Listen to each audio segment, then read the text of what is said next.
working?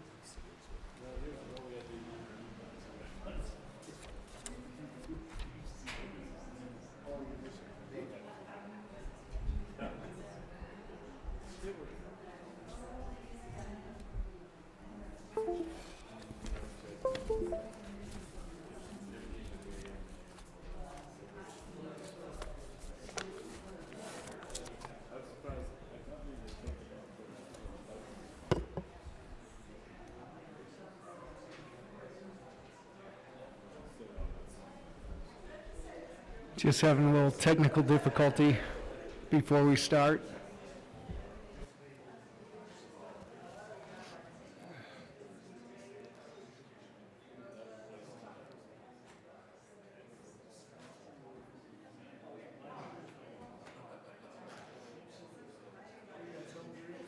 You're not, you guys voted no. I'm not coming. No means you're not coming today. I refuse. I looked at the agenda and said, I'm going home. Now we can go? Okay. Commissioners, please check in.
While we work through the issues, I think we'll start. I think we'll just kind of do a roll call here. I see that we have, as we do the roll call, we have 10 present, 2 absent. Please note that Commissioner Anderson and Commissioner Shaw are absent from today.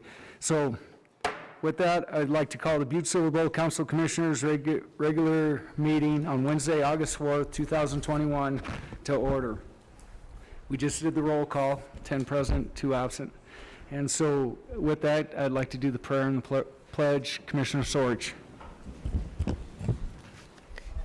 Thank you, Mr. Chief Executive. Fellow Commissioners, Almighty God, we implore you, look upon us and guide us this night as we make decisions which will greatly affect our community of Butte-Silver Bow. Direct our thoughts, words, and deeds so that we please you and best serve our fellow citizens. Amen. Amen. I pledge allegiance to the flag of the United States of America and to the republic for which it stands, one nation, under God, indivisible, with liberty and justice for all. Thank you, Commissioner Sorge. Next on the agenda, I would like to move to the approval of the minutes from the July 21st, 2021 regular meeting. Commissioner Frederickson. Thank you, Mr. Chief Executive. At this time, I move to approve the minutes from the July 21st, 2021 regular meeting. Second. We have a motion and a second. Anything on the question? Are we ready? Okay. We'll take some time here. And commissioners, please vote.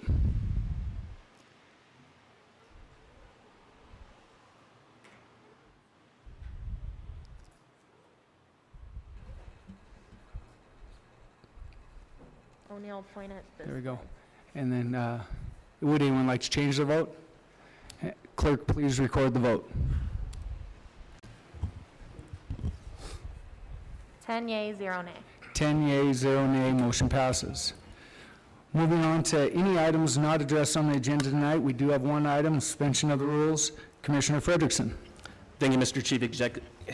Chief Executive. In accordance with the provisions of Section 6 of Rules Rule 6 of the Rules of Business of the Council of Commissioners of the City and County of Butte-Silver, State of Montana, the council hereby finds that an emergency condition exists which requires that the council rules be suspended to allow communication 2021-391 to be added to the agenda of the regular meeting of the council. The reason for the suspension is as follows. Communication number 2021-391 is a communication from Captain Doug Conway of the Butte-Silver Law Enforcement Department requesting that the council authorize the chief executive to sign an agreement between the city, county, and the Butte-Silver County Fair Board for the purpose of having the BSBLED provide security at the Butte-Silver County Fair scheduled for August 6th through the 8th, 2021. This communication was inadvertently not submitted by the deadline for the August 4th, 2021 agenda.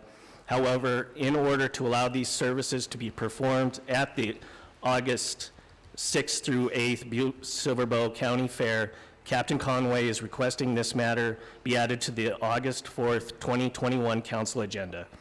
Based upon the foregoing and in order to allow this matter to be acted upon, the council hereby finds that an emergency exists which requires the suspension of the council's rules to add communication number 2021-391 to the agenda for the August 4, 2021 regular meeting. At this point, I move to approve the suspension of the rules to consider placing communication number 2021-391 on the agenda at the August 4, 2021 regular meeting. Second. We have a motion and a second to put communication number 2021-391 on tonight's agenda. Anything on the question? Would commissioners please vote?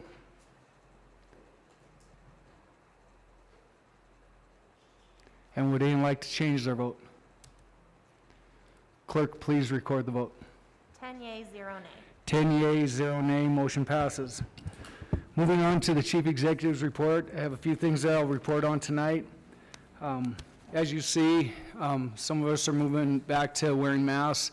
CDC guidelines have encouraged all public gatherings, when you reach into a certain level, to start wearing masks again when we're dealing with the public, vaccinated or not vaccinated. We're asking for, we're not mandating that commissioners and or public officials wear masks when they are in the presence of the public. Again, we're not mandating this, but it is a request that we're doing that, and working very closely with Director Sullivan of, the direction that we're going right now, and it's not the positive direction that we like to see. We've recognized the Delta variant in our community. We had a COVID-related death, now recorded, our first one in many, many months, and then also a surge of cases locally. So with that, we really encourage people to take advantage of the ability to get vaccinated. That's the best case scenario for all of us in our community. It's the safest thing for us to do, and although some people are catching the COVID, even though they've been vaccinated, they don't get it as serious. They're not hospitalized, they're not dying.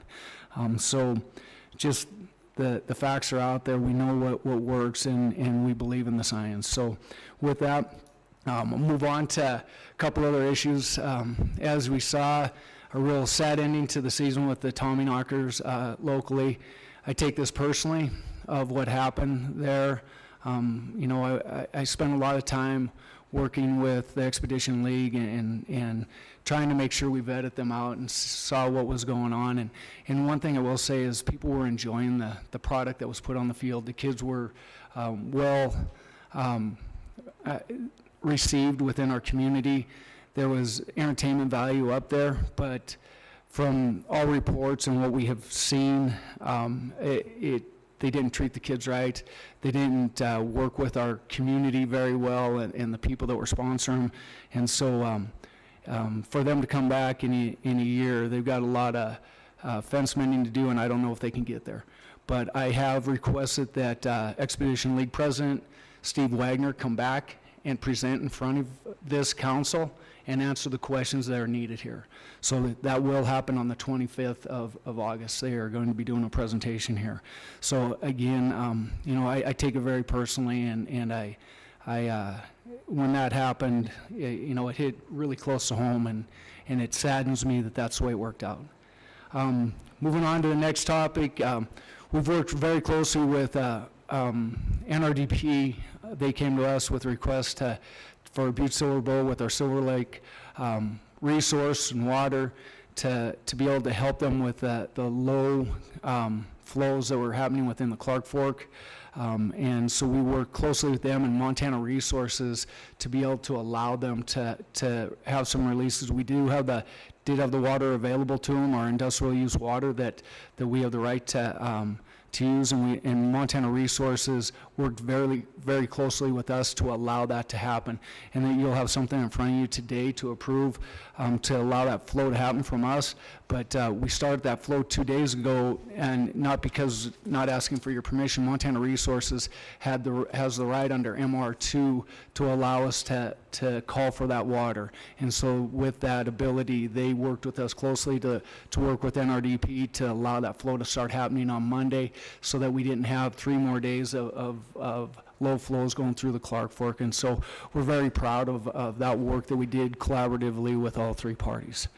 Going back to the Greeley cleanup, that was unbelievable. I shouldn't say the Greeley cleanup. The three commissioners, Commissioner Thatcher, Commissioner Sorich, and Commissioner Reardon's districts, I think we had 12 roll-offs that were filled with garbage. There was multiple small dumpsters with tires in it. Again, Montana Resources donated 15 kids that went around and helped out during that time. We had all of our resources from community enrichment down there, and we're going to continue those cleanups. And I know that we've had other residents reach out to us about doing other cleanups. And the one thing I want to say is that we're not putting them off. We want to make sure that we do it right like we have in the other communities, and that we have the resources there to help them with the cleanup like we did at last weekend's cleanup. So I know that there's some things out there saying that, you know, they're ready to go, they want us to do it, but it takes time to pull those resources together, and we want to make sure that we do the same thing for all of the different commissioners' districts when we go forward and we do these cleanups. And then just kind of touching back on the ARPA funding, we're going to call together our group again. We're starting to get a little bit more direction. We have more requests that are going to go forward, and we think we have a little bit more direction. So we'll be pulling our group back together and looking where we're going to try to direct some of that funding. So more to come with that. And I just want to thank our Finance and Budget Director Gleason, as I continue to realize what a task it is to pull our budget together and make sure everything's working and doing right by the people of Butte. So with that, I'll close the Chief Executive's report, and we'll move on to any public comment on anything that is on the agenda tonight. I have a letter. Sorry. I have a letter to be read into the, Okay. So we do have one letter to be read into the record on an agenda item tonight. Thank you. yes. This letter is from Diane and Rick Jordan, Butte, Montana. We are Diane and Rick Jordan, and because we are not able to attend this evening's meeting, we would like to express our gratitude to District 2 Commissioner Michelle Shea for expressing our and many of our neighbors' concerns regarding what we view as dangerous intersection of Harvard Avenue and Meade Street. We would also like to thank the council for the opportunity to share these concerns. While Harvard Avenue is not considered a main thoroughfare, our observations indicate that the Harvard traffic load is greater than many typical side streets. Aside from the drivers whose homes are on Harvard, many drivers use Harvard as their route to a popular Hanging Five restaurant at 2110 Harvard and the Safeway store at the corner of Harvard and Massachusetts. Others use Harvard to avoid the stoplight at the Amherst-Farragut intersection. There are currently stop signs on Harvard at the intersections of Thomas Street, 1 block to the east of Meade Street, and Farragut, 1 block west of Meade. These stop signs do little to prevent some motorists from exceeding the speed limit while passing Meade Street. While several drivers do obey the 25 miles per hour speed limit, drivers are frequently seen passing the Meade intersection without slowing down or looking for Meade Street traffic. We are aware of 3 accidents at the intersection in question in just the past few years, with 2 of those accidents involving Butte-Silver vehicles. Some residents have witnessed, as recently as yesterday, incidents where motorists were forced to slam on their brakes to avoid an accident. In addition to our concern regarding automobile accidents, there are children living in some of the Harvard Avenue homes between Farragut and Thomas, and we fear for their safety. I am speaking on behalf of 23 residents living in 16 of the 20 occupied homes on the 2400 and 2500 block of Harvard Avenue between Farragut and Thomas. Those 23 individuals, 96% of those asked, agree that stop signs placed on Harvard at Meade Street will very likely prevent accidents and injuries. Occupants of 3 of the 20 homes were not available for the comment, while the occupant of 1 home feels that there is no need for action. A copy of a petition and a petition summary are attached. We would greatly appreciate the council's consideration into this matter. Diane and Rick Jordan, and they do have the petition attached, which is a breakdown of a total occupied homes 20, homes visited 17, residents spoken with were 24, signatures they got 23, refusals 1, and 95.8% of those asked agreed that stop signs on Harvard at the Meade intersections are warranted. Thank you.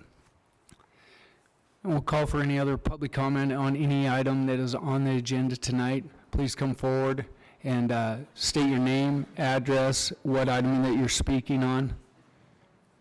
And understand as you come forward that the commissioners and myself will not be able to answer any questions for you. Okay. My name is Alana Strensick. I live at 1003 West Woolman at Henry in Butte, and My name is Lori Stifler. I'm at 1129 Steel Street. we wanted to discuss the firework policy of Butte. I think most people can agree that we need to revise how we handle firework sales, firework areas that people can put off their fireworks in, especially since we're going to continue to be in a very dry season more and more each year, at least for the next 3 to 5 years. And myself, last year I was taking care of a person with dementia, and the fireworks went off for 5 days. And not just till 10 o'clock at night, like 3 in the morning. It was horribly stressful. My neighbor behind my house had to leave town because her dogs can't take that much excitement this year. She went to Billings for a week, had to take a week off of vacation. And down the street on Woolman, a house burnt down. On the 3rd, a tree caught on fire up at Tech, which was taken care of right away because they're prepared for it. But, I mean, I know enforcement is a big issue, so maybe designated areas, designated times, and if the vendors that are selling fireworks could possibly pay a fee for additional backup help for enforcement, that might be a suggestion.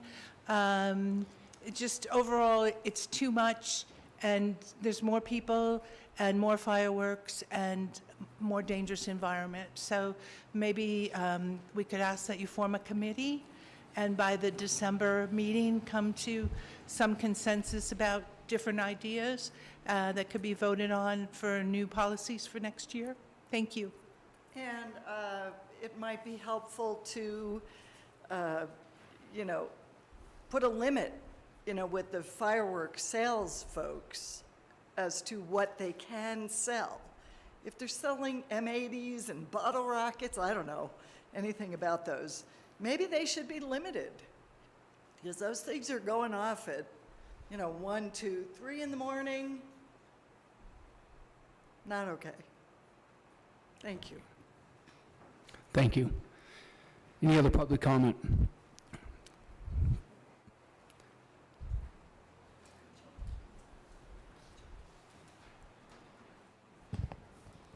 Chief Executive, members of the council, my name's Mark Thompson. I'm the Vice President of Environmental Affairs for Montana Resources. And I'd like to speak in regard to Communication 2021-384, which is the Water Services Agreement the Chief Executive spoke of earlier. Under an existing Water Services Agreement that MR has with Butte-Silver that's commonly called MR2, we're allowed to match any new agreement that comes along, and I'd like to go on record that MR is not going to match this agreement, and that we support this agreement. And as Chief Executive Gallagher said, we support it to the extent that we actually facilitated getting that water to the creek earlier than it was able to do under this new agreement because of the council meeting timing. So just wanted to let you know that we support this, and we support it in light of our knowledge of how much that water is also needed by the industrial clients served by that system, namely REC and MR and Northwestern Energy.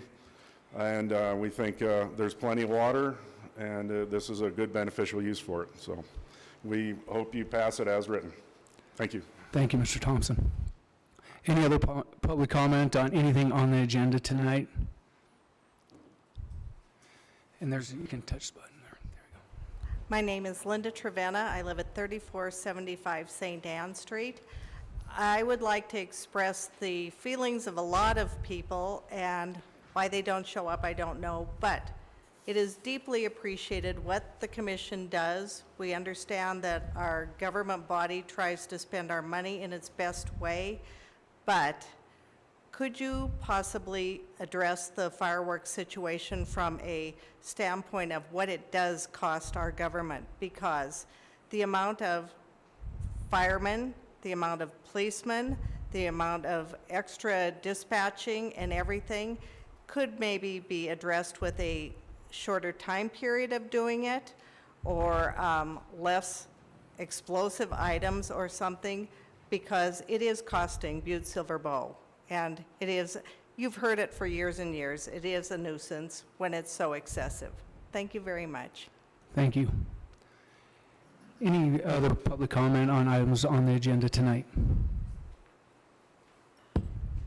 Good evening. My name is Mark Seaver, and I reside at 1025 15th Street. And this is in regards to the fireworks. I think there's a lot of mixed emotions and feelings on many sides. Perhaps we can formulate a committee and bring about some ideas and possibly put it on the ballot to be voted on, of things of perhaps limiting the sales of where it can be and where the fireworks can be shot off. That's an idea. I try to bring to the podium a recommendation of solutions. With that said, I've also talked about of moving the fireworks from the Big Butte over to the Granite Mountain Mine. Now, this isn't originally my idea, and we certainly are very happy that the town pump has provided the funding to have the fireworks. But we've witnessed having trees burning, and they're old growth trees that are not going to come back in a lifetime, and it's our city park. A recommendation, a possible solution, is moving it to the Granite Mountain Mine. It's an open area. Butte-Silver Bowl owns it. The fire department is better protected and can deal with it, and you won't be burning trees. You can't burn dirt. The view arguably is better from the Granite Mountain Mine for a perspective of everybody in Butte, Montana. There will be people that will still want to have it on Big Butte, but the possibility of moving it there. And I know that there's been conflict of, I don't know if the right word's conflict, but confusion. A spokesperson for the town pump has spoken that the Kennellys would like to continue to have it on Big Butte, and understandably so. But also one of the Kennellys spoke that they felt comfortable with moving it. We need to talk with the Kennellys, and I'm not trying to create more jobs for everybody to do, and I'd be glad to help out in any way possible. But it's an idea worth considering, and I think it would serve the community better in all aspects. Thank you very much. Thank you, Mr. Seaver. Any other public comment on tonight's agenda?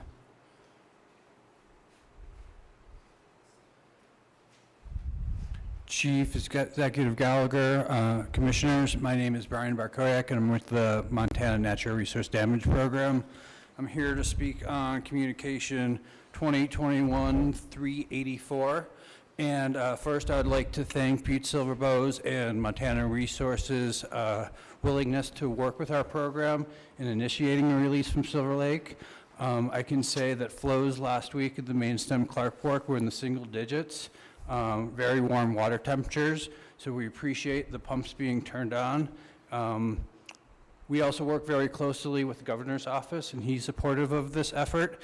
And we work closely with our project partners, monitoring the release, and they are supportive of this, and I'll be here if there's any questions that come up later. Thank you very much. Thank you. Any other public comment on tonight's agenda? Commissioners, thank you for giving me the opportunity. My name is Roy Morris, 2901 Quincy. I represent George Grant Trout Unlimited. In regard to Communication 2021-384, I appreciate Brian's comments and agree with them from a perspective of our Trout Unlimited chapter and Montana Trout Unlimited. We spent a lot of time on the Upper Clark Fork trying to make it better, and it has a lot of potential. The cleanup is going very well, but sending that water down at this critical time is a game changer for the fish and for the restoration project. We appreciate your good work, and we hope that we can do more of the same. Thank you very much. Thank you. Any other public comment on any items on the agenda tonight? Yeah. Good evening, Chief Executive Gallagher and Commissioners. My name is Mark Phillip. I live at 1150 West Gold Street, and I'm here with some information concerning the fireworks. With the talk in today's paper about it being like a war zone, I wanted to see if the effect of the fireworks could be seen in the air quality monitor that's down on the flats. So I spent some time on the site today. I looked at data from 2019, 2020, and 2021.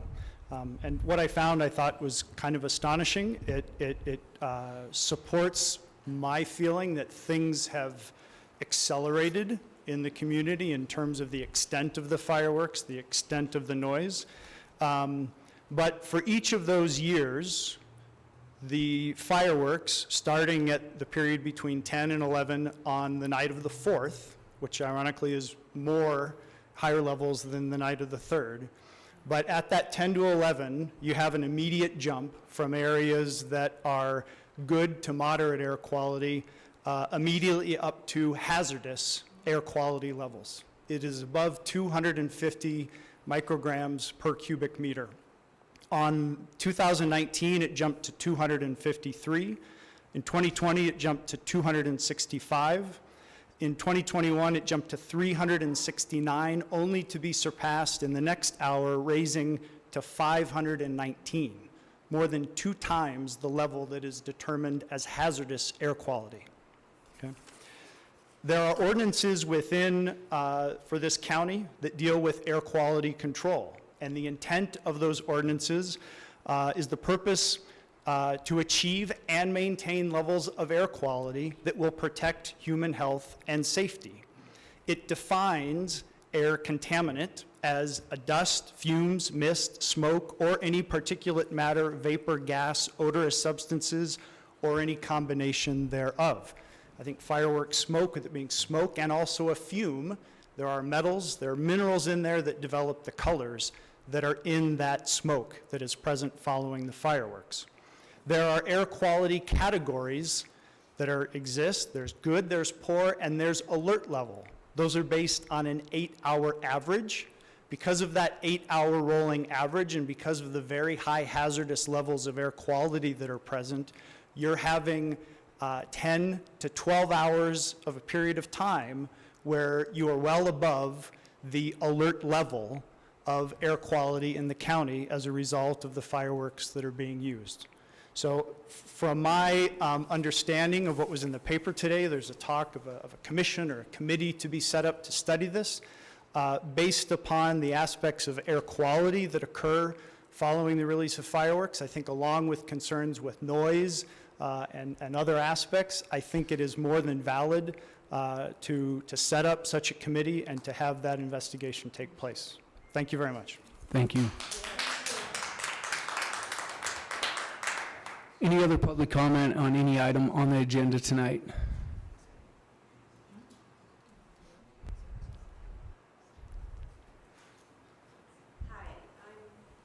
I'm Angie Goodell. I live at 3106 Edward Street, and I'd also like to speak on the fireworks issue. Just adding to the others, I do think it needs to be reviewed, and I also wanted to include the fact that pets are horribly affected by this, and I think that there are a number of pets that are run away and picked up by animal control. I know several people who have to seclude their pets in the basement, in the bathtub, whenever, throughout, this is a long period of time to try and keep your pets under control. I think we should maybe talk to veterinarians and see how many prescriptions they're giving out just to keep their pets under control. I think also the garbage that comes from fireworks is unbelievable. I mean, I don't set any off, but my yard is full of garbage every morning. And so, and I have 2 tall trees. I'm always worried they're gonna go on fire. So I'd like to know who's responsible for that. If, should I go banging on my neighbor's door to say, hey, get over here and clean this up? You know, there's a lot of issues that need to be addressed, and that's, I think, definitely should be looked at. So, thank you. Thank you. Any other public comment on any item on the agenda tonight? Seeing none, we'll move on to Section 1, bid openings, public hearings, presentations, and/or petitions. We'll start with public hearings. Communication number 2021-285, Danette Gleason, Finance and Budget Director, requesting Council of Commissioners to refer the fiscal year 2022 preliminary budget to the Finance and Budget Committee for the July 7th, 2021 Finance and Budget Committee meeting. County Attorney Joyce, do we have proof of publication? Well, Mr. Chief Executive, there is proof of publication, and it does appear to be in order. Thank you. Director Gleason. Chief Executive Gallagher, Commissioners, for the record, Danette Gleason, the Finance and Budget Director for Butte-Silver. Just want to briefly touch base on a few items that I handed out to you. First of all was updated amendment sheet. These are amendments that we've added to the budget over the last 2 weeks since the previous amendment sheet that was handed to you. Not going through every single item. If you have questions, you can definitely give me a call and we can discuss them. But in a high level, we've added additional $130,000 for a backup generator at the Civic Center that's being funded by a FEMA Homeland Security grant. We've also done major changes. There's a significant amount of work that's been done here by my staff, Lucy Hanson, Karen Hassler, as well as the Health Department, Karen Sullivan and Tina Randall, working through some changes as a result of some program cuts that took place and funding cuts that took place at the Health Department. We have resolved some of them. I think what we mainly have accomplished is no layoffs, which are significant to always not lay off FTE. The Parents to Teacher program has been eliminated, but that staff person has been transferred to other areas within the Health Department. We are now funding a portion of the Nurse Family Partner program, as well as a little portion of the HIV program with some ARPA funding. So $50,000 of ARPA funding will be transferred into the Health Department to support these programs. We'll be supporting the programs over the next 2 years. There's been lengthy discussion with the chief executive as well, with my office and the health department, encouraging us to seek other grant opportunities and funding opportunities to sustain the programs going on into the future after a 2-year period. So that takes up a really good significant portion of the various changes that you see on the amendment sheet. We've also added around $20,000 for some work that absolutely needs to take place on the house at the Big Hole Pump House. We feel it's necessary to start updating that resident, and then eventually, hopefully, having somebody live out there to protect our assets that we have out there. It's very valuable. I think every chief executive in the last 3 or 4 years has been approached for us to sell that property. I don't think we're in interest to necessarily make a sale of that property, but we do have to maintain this property and get somebody out there working on that. Those are the major changes. We also did make a $98,000 change in the stormwater budget. We had to reduce that budget just because balancing the resource and requirement schedule, it fell out, that we had to reduce some of their capital projects. We will be working over the next fiscal year on plans, and we'll be bringing some recommendations to you on changes with the stormwater. There needs to be significant amount of work done in that area, and it will require some changes not only in the ordinances, but also possibly in the rate structures for stormwater. We also will be seeking ARPA funding to backfill these losses. So not that, just today, until the ARPA committee meets and goes through and makes recommendations to council, we will have to recommend a $98,000 cut there. The other items that are cuts on the budget are just basically grant-funded items or items as a result of certified values. So adjustments had to be made to those budgets. So I'm going to go on. This year's certified value, we did receive certified values from the Department of Revenue on Monday morning. The certified value for the countywide value is $72,995,000. It's about a 7% increase over the prior year, a very significant increase over past years. What I've handed out to you, you'll have a sheet, just the first page of the resource and requirement schedule for tax-supported funds, and then we'll also talk a little bit about the countywide trending of the value of the mill. So those are the 2 documents we'll be talking about right now. That value in the countywide relates mainly to the tax-supported funds, such as the general fund, bridge, weed, district court.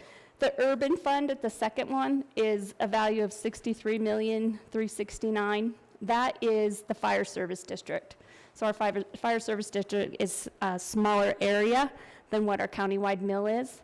And then the suburban is our emergency service district, which also supports about 9 staff members at the fire department, and then our road department.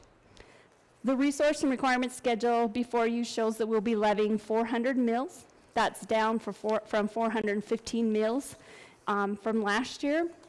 Also in your packet, if you go to the next pages, you'll see a comparison for what that does in the change in $100,000 home and a $225,000 home. For every $100,000 in value, property taxes on the local government side will decrease by $20.25. That's a significant decrease. You can see the trending over the last 10 years, and you'll see the last time we had a decrease like that was back in 2014. It's a significant decrease not only for the residential owners, property owners, but as we discussed last time when I did the presentation, we have major taxpayers. We have 20 major taxpayers that make up 70% of our tax base, so it's significant to them as well, and we have to continue to always keep that in mind of the impacts on the residential and our businesses when we're setting the budget. That was definitely done here this year. As I said, a significant increase, but we again have to talk about the reappraisal process, because does that equate always to everybody getting a tax break on their taxes. The major reason for that is this is a year of reappraisal. For example, if a home went up $30,000 in value, they're most likely going to be seeing about roughly a $100 increase on the local government side for their taxes. So we've tried to mitigate as much as we can some of those increases by Department of Revenue, but they're all over the board. Some houses went up 100,000, some went up 30,000, some went down 10, you know, so it's just really hard. So we always do a comparison and we try to keep the number of meals intact. We definitely don't want to be creating this yo-yo effect or this up and down cycle with people. So we definitely did not want to significantly drop taxes this year and then raise them significantly next year. So we felt this was an even place to start with. So before you, again, we'll be levying 400 mills in the tax-supported funds. Moving on, there'll be other pages that you have before you. These are the CAP worksheets. I handed them out tonight because there's so many new commissioners that have not seen these mill levy cap sheets. This is a requirement that by the state of Montana that not only do we balance the budget and do that resource requirement, but we also meet our cap or stay within the cap. So on the first sheet, you'll see that we still have 191 mills to levy in the county-wide district. That's about $13 million in property taxes that we leave on the table. However, if we started levying all those mills, then taxes are going to go up significantly. We've always averaged somewhere around in that range on the county-wide districts, and it does make sense to always leave mills on the table. We don't get a significant growth factor. At the very top of that sheet, you'll see that this year the state had only allocated less than a 1% increase. That doesn't even really cover when you look at any salary or benefit increases of employees. So you always have to leave mills on the table. The next one was the urban fire services. There's around 7 mills left on the table there. Not significant. We will have to be looking at addressing the urban fire services, I would say, within the next few years, whether it's coming to council to look at and bringing it to the vote of the people to do some boundary changes on districts or what we need to do, but we're definitely pushing up against the cap on our mills that we can levy for our fire district. The next one is the road and the emergency service district, and we leave 27 mills on the table there, so still plenty enough mills on the table to operate the budget. The next item I just wanted to touch base with you is to discuss, not only did we see significant increase in the value of our taxable value, some of that attributed, like I said, 3% roughly attributed to new construction, another 4% attributed to the reappraisal process, but we also seen the sunset of our East Butte RRA district. So an economic development tool that is one of the very few economic development tools that local governments have in their pocket. And as a result of the sunset of that district, the local government will receive about $157,000 annually off the increment of those taxes, along with the development that continues over there. So again, just showing that those economic development tools really do work. And next year, we'll be seeing the sunset of the Ramsey Tiffin. Also wanted to state that the user fees within the enterprise funds for the water, landfill, metro, and stormwater will not be increasing this year. There's no increase. SIDs, the special improvement districts, and mainly the countywide road maintenance district, there's no increases in those. For the lighting and the hydrant districts, those charges are based on a pass-through from the Northwestern Energy and our Water Utility Division, and then recalculated based on any changes in the lineal footage or changes in the methodology of how those districts are established. So I think I've run through all the information that we passed out tonight that I wanted to share with you, trying to keep it as brief as I can. But again, if you have any questions on anything that was distributed tonight, please feel free to call me. I'll be in the office. Just directions as we move forward here. I would hope that you will continue this public hearing into next week with the possibility of finalizing the budget next Wednesday. If you still need additional time, that's fine too. We can always set the budget for the fall to pass the following week as well. However, since we did receive certified values on August 2nd, we have 30 days from that date to pass the budget. Thank you, Danette. Thanks for all the hard work. Any questions for Director Gleason from commissioners? No? Oh, Commissioner Frederickson. Thank you, Chief Executive, and thank you, Director Gleason. I just have a brief question on this urban services fire mill. And you said that we might need to look at expanding the boundary. Where approximately is the boundary right now? Thank you, Commissioner Frederickson. Director Gleason. It's not approximate. Chief Executive Gallagher, Commissioner Frederickson, I will have to defer that question, some that to County Attorney Joyce, but we don't know, I mean, the boundary. Okay. The boundary, I can tell you that at the 9 Mile area where I live, it's the intersection at the 9 Mile. Everybody in Roosevelt Drive does not pay fire services, they pay emergency services district. I'm not exact sure of where the boundary lies on the rural 2, which is the Rocker area, but everybody west of the Rocker area are not in the fire district, and Walkerville is not in the fire district. They're all in the emergency service district, but they do not pay the 56 mills towards fire services. Thank you, Director Just a Gleason. follow-up. Follow-up. Thank you. And my follow-up is, if we were to go to the voters, we would ask the people that aren't already in the district if they want to get in to pay. No? Okay. Commissioner Frederickson, Director Gleason. Chief Executive Gallagher, Commissioner Frederickson, it would be language that was adopted by this council. So I can tell you the process of the emergency service district. So that was when the 10 mil, it was called the 10 mil emergency service district back in the day when it was established in the late 90s. That did go to the vote of the people. The ballot language was to add an emergency service district and establish the boundaries.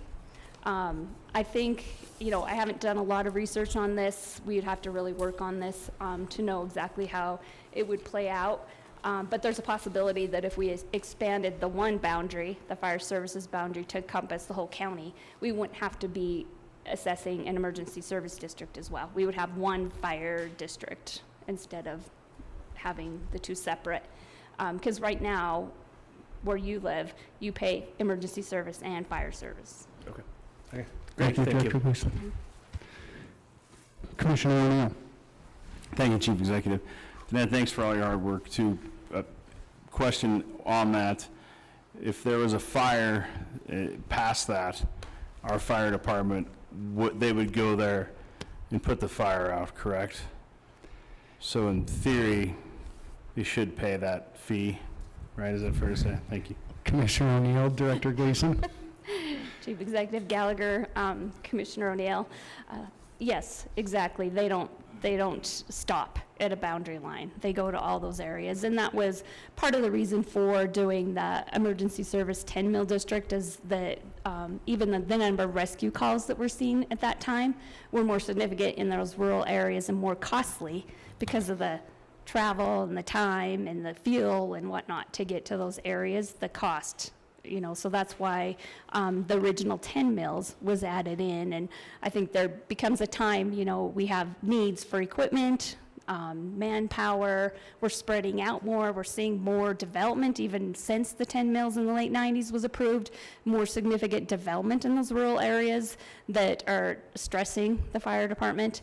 And so, it just makes sense that over the next year or so, we start really analyzing it and taking a look at that as well. Thank you, Director Gleason. Any other questions? Seeing none, I'll open the public hearing. So I will call for any proponents, first call for proponents on tonight's public hearing. Second call for proponents. Third and final call for proponents. Seeing none, we move on to opponents. First call for any opponents. Second call for opponents. Third and final call for opponents. Seeing none, I'll close the public hearing. No? Oh, we'll continue this. Oh, my fault. First time doing this one. We'll continue this to next week. Okay, thank you, Danette. Director Gleason. Moving on, we'll do presentations. Communication number 2021-371. Joseph Willauer, Executive Director of BLDC, requesting Council Commissioners authorization to conduct a presentation at the request of Chief Executive Gallagher on August 4th, 2021, during the Council Commissioners meeting. The presentation is to discuss success of the BLDC and Headwaters RC&D. Mr. Willauer. All right, Chief Executive Gallagher, members of council, thank you for having me this evening. Before I get started, I wanted to request permission to provide a written report as well. Please do.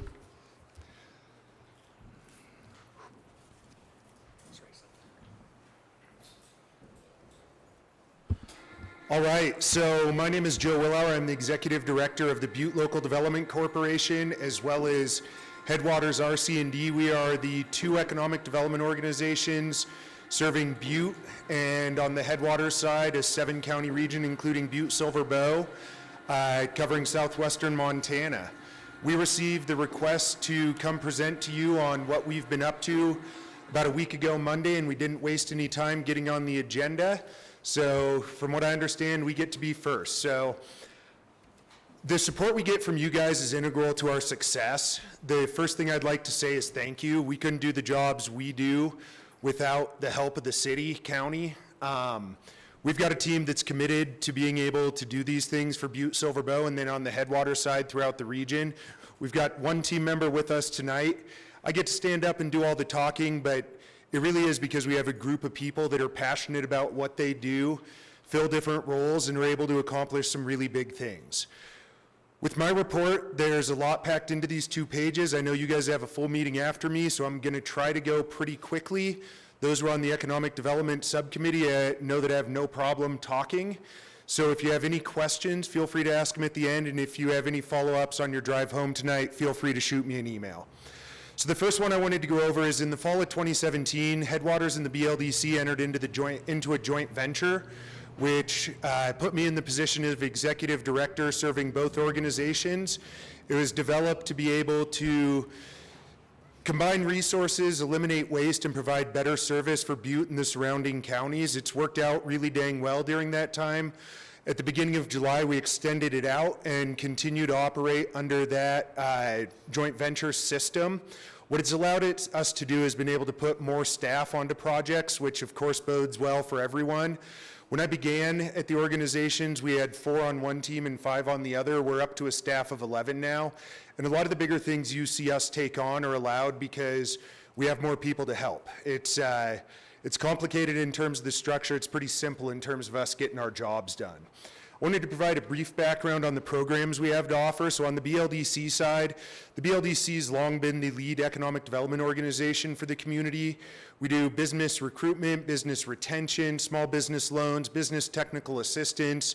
We help out on projects like the Butte Elevated campaign and have worked on some tourism things, and are very much a top to bottom economic development organization and offer really a wide suite of services. Headwaters is a regional economic development organization. It is a state certified redevelopment corporation, a EDA economic development district, and houses an EPA Brownfields Program, a small business development center, a food and ag development center, as well as a small business loan program. What worked well through the joint venture is BLDC was really focused a lot on recruitment retention. Headwaters was very entrepreneurial focused, helping businesses walk in our door with an idea, get to the point that we can send them for commercial financing, and then through our loan program, help them if they need that additional capital.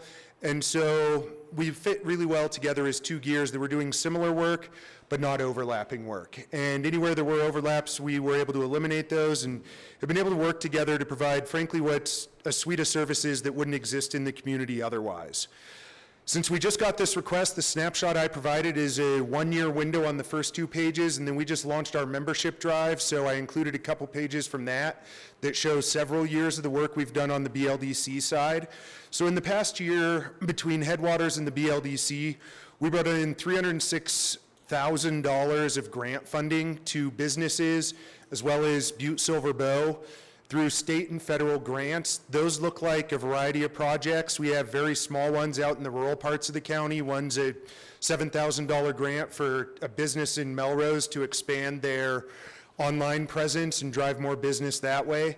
One of the larger ones was job creation for the new Wausau Supply Company out at the Connections Park. We lent out over $1 million in loan funds, and it would be quite more than that if I included all the URA projects we participated on as well. In here I do say that that's in there, and so it's a round number. The past year on the lending side was really challenging. Our loan pipeline was very, very slow during the pandemic. This spring it's been very, very active. We've seen a lot of projects come through the door and have been able to support a lot of expansion of businesses, and that's what we've been doing with our loan programs recently, which is a very good thing. It shows us that we're seeing businesses, even through the pandemic, are growing. They're looking to create new jobs, and they're looking to expand their footprint. We worked with the airport to add an additional flight to Denver and are continuing to work to add additional flights through the MRG. That's been an exciting process, one that we're certainly thrilled to see come to fruition, even though it wasn't exactly the route we anticipated in terms of the funding stream.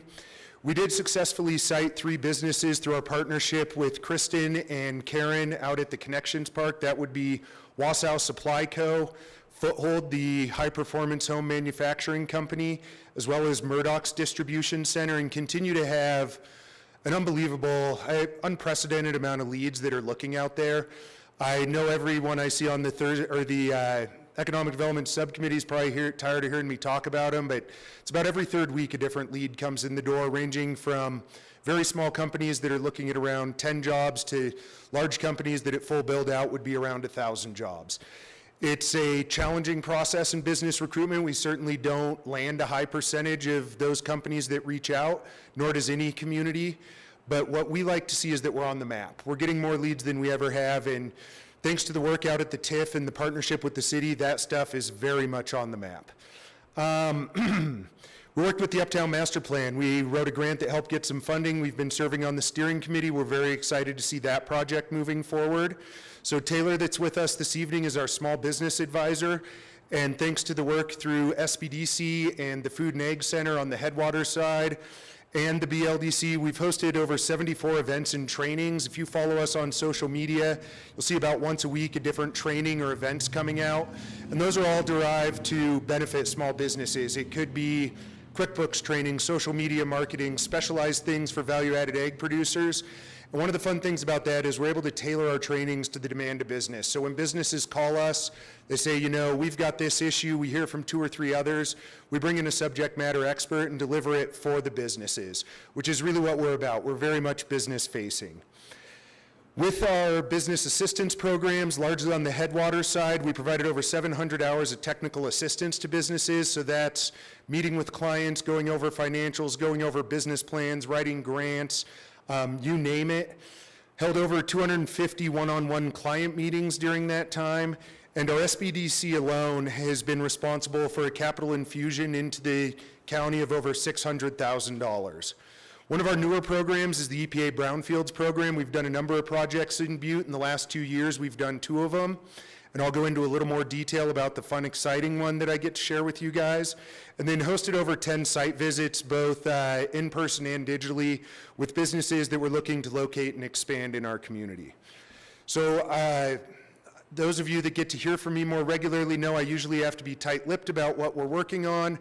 I got permission to share these 2, which are very exciting. So the 2 project highlights I brought up showcase what your guys' support does with us, how we interact with the city, and how we're able to get things done. The first one's Montana Precision Products. They came to us this spring requesting funding through a partnership with the TIF district. We were able to do a loan to them for $800,000 that helped add on to their building, bring in a new product line, and over time we'll create 46 new jobs, which is a lot of jobs. And the end result of that was a $2.2 million investment between us and the TIF district. It's how we work together with you guys to be able to get these big projects done.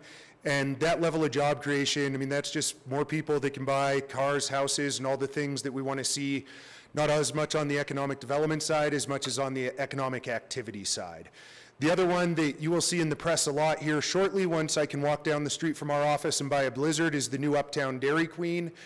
We worked with them on our Epa Brownfields Program, so that program is locally controlled grant dollars, money that we actually have control over that can pay for Phase 1 and Phase 2 environmental assessments.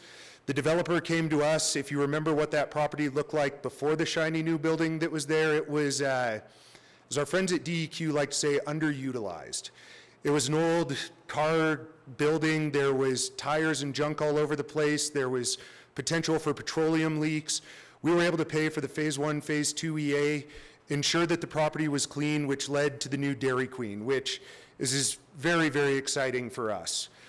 And of course, I can't do a report anytime now without mentioning COVID-19, and this is where the joint venture between our organizations really shined, as we're able to accomplish a heck of a lot more by having more staff. So the first one, and again, thanks to the support of you guys, was developing a COVID-19 local loan program.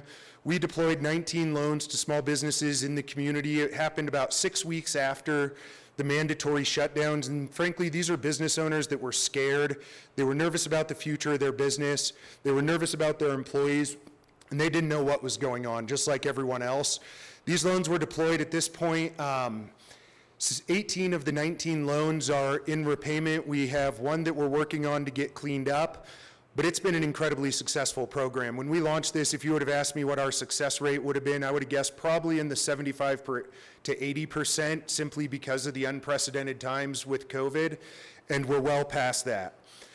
Our organization on the BLDC side was awarded $3.2 million in revolving loan fund money to lend to businesses in the community. That money is already on the ground. We've got over 25% of that deployed to businesses now. By the end of this calendar year, I would anticipate having 75% of it out. By this time next year, 100% of it will be on the ground to businesses in Butte-Silver Bow. Headwaters also received an additional $500,000 for the region, and then on top of that, another $400,000 grant to do economic development. The $400,000 allowed us to hire a new person, Kelly Sullivan, if you've had the opportunity to work with her.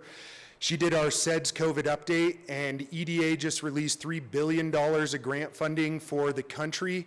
And because of that SEDS update, our community will be positioned to have the backup documentation to submit strong applications to that. So it started as a lot of meetings. It's going to end with us being able to bring more money to Butte.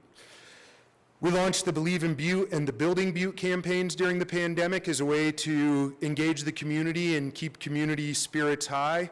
We served on Governor Bullock's COVID-19 task force to allocate $1.25 billion. The one that hit the ground most here was the small business grants that came out last summer, which numerous businesses in town were able to receive.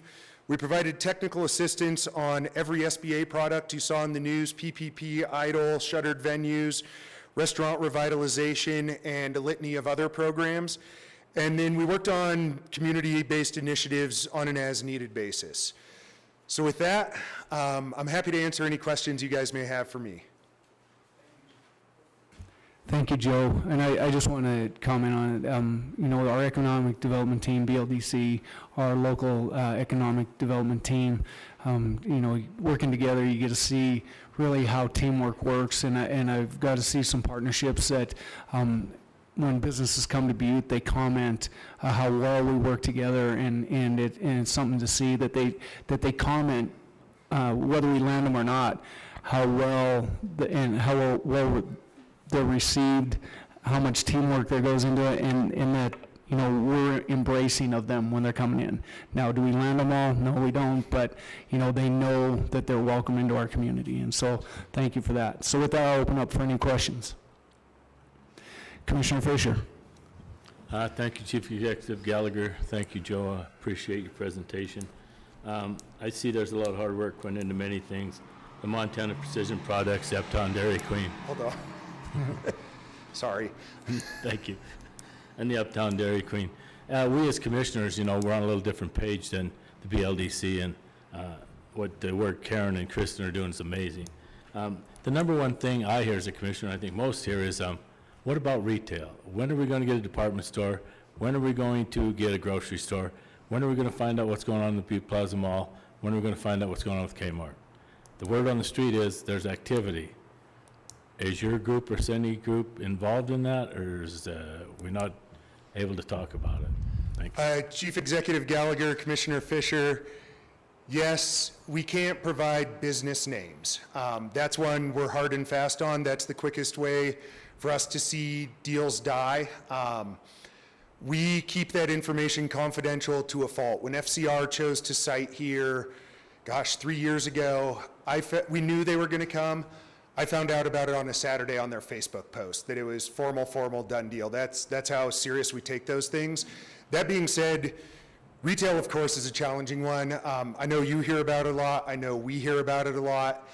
It's a difficult one to do, so we have a couple approaches to that. Number one, to your initial question, yeah, there's activity on it for sure.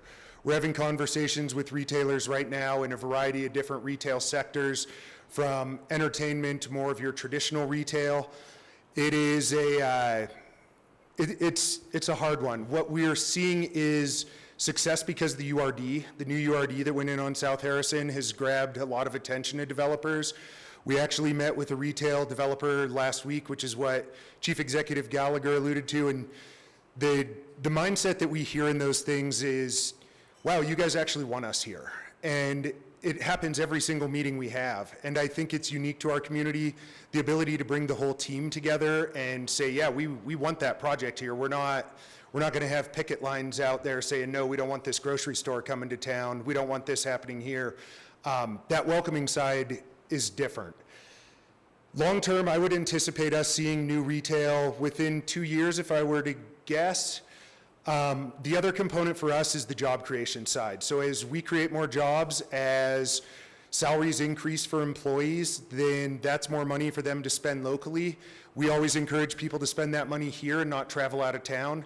That being said, there's some things you have to do that for, and we certainly recognize that. So a lot of our efforts, especially right now, are working to bring those high-paying jobs to our community so that more residents move to the community, they have better salaries.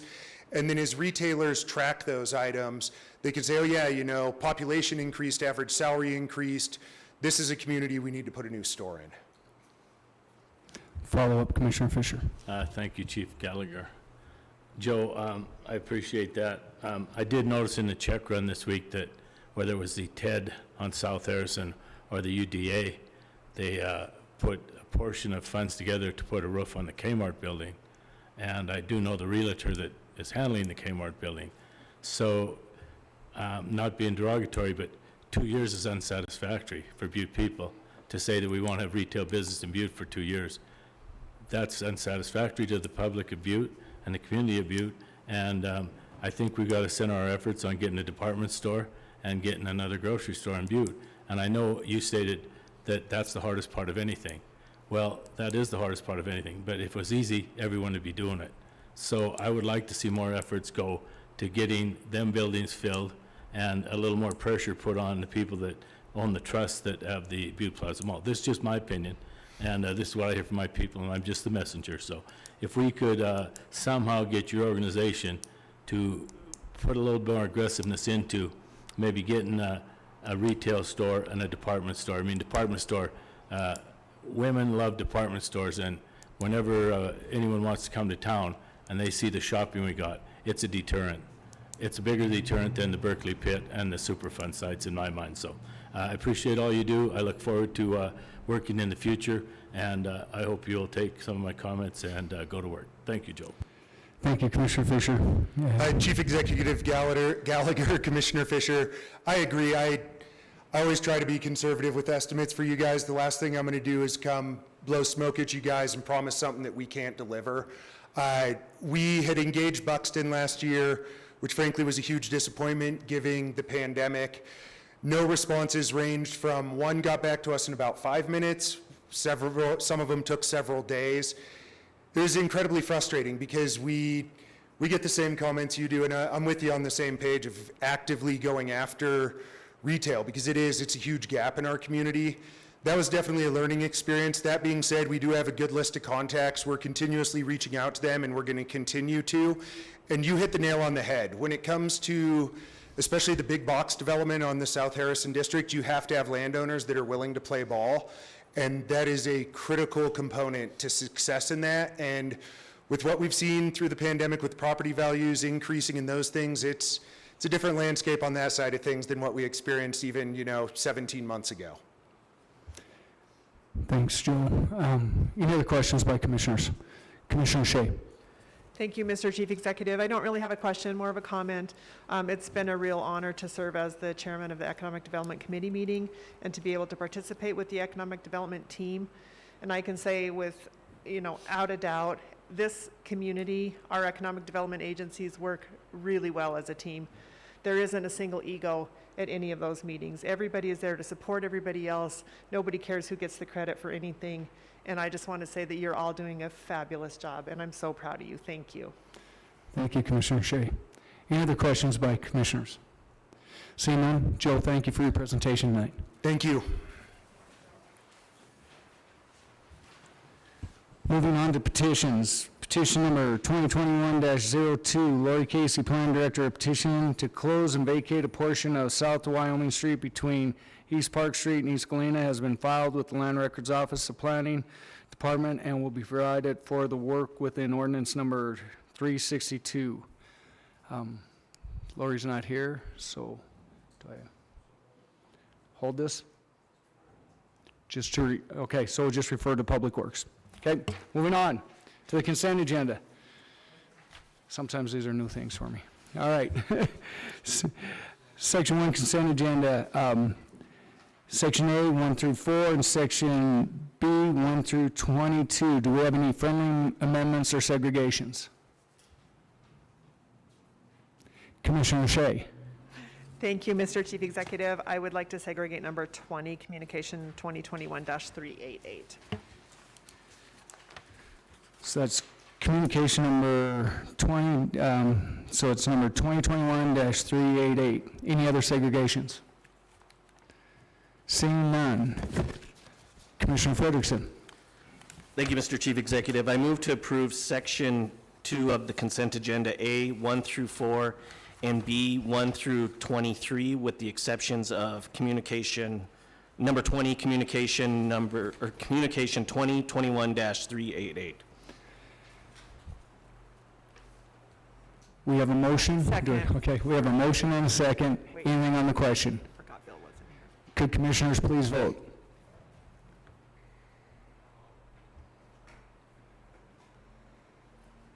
And would anyone like to change the vote? Clerk, please record the vote. 10 yea, 0 nay. 10 yea, 0 nay, motion passes. Moving on to number 20, communication number 2021-388, Michelle Shea, Commissioner District 2, requesting council commissioners for a stop sign on behalf of Diane Jordan, a District 2 resident at the corner of Harvard and Meade. Ms. Jordan has witnessed speeding and other violations at this intersection and requests a stop sign to solve these issues. Commissioner Shea. Thank you, Mr. Chief Executive. I mostly just wanted to speak because Mr. and Mrs. Jordan could not be here tonight. I wanted to thank them. I hope they're listening for submitting their comments in writing and doing some legwork in the neighborhood to kind of rally the neighbors. I heard from many of these neighbors when I was campaigning and walking the street there, knocking on doors. There was a couple people that had witnessed a pretty significant accident involving a Butte-Silver vehicle. There's a lot of children in that neighborhood. I realize there's a process, and I know we will go through the process to determine whether or not a stop sign will be able to be placed there. But mostly I just wanted to speak on behalf of Diane and Rick and let them know that we're listening. So with that, I'll make a motion to refer communication number 2021-388 to the Public Works Committee, not the department. We have a motion and a second to refer to Public Works Committee. Anything on the question? Could commissioners please vote?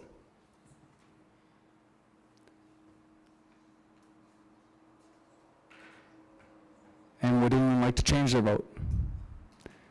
Clerk, please record the vote. 10 yea, 0 nay. 10 yea, 0 nay, motion passes. Moving on to communication number 2021-391.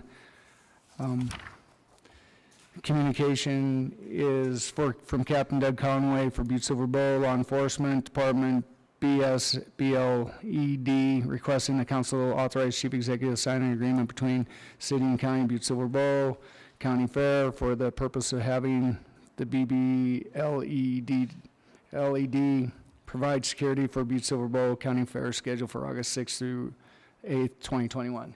Commissioner Frederickson. Thank you, Chief Executive. Sorry, just 1 minute. I move to concur and place on file communication number 2021-391. Second. We have a motion and a second to move communication 2021-391 to concur and place on file. Anything on the question? Could commissioners please vote? And would anyone like to change their vote? Clerk, please record the vote. 10 yea, 0 nay.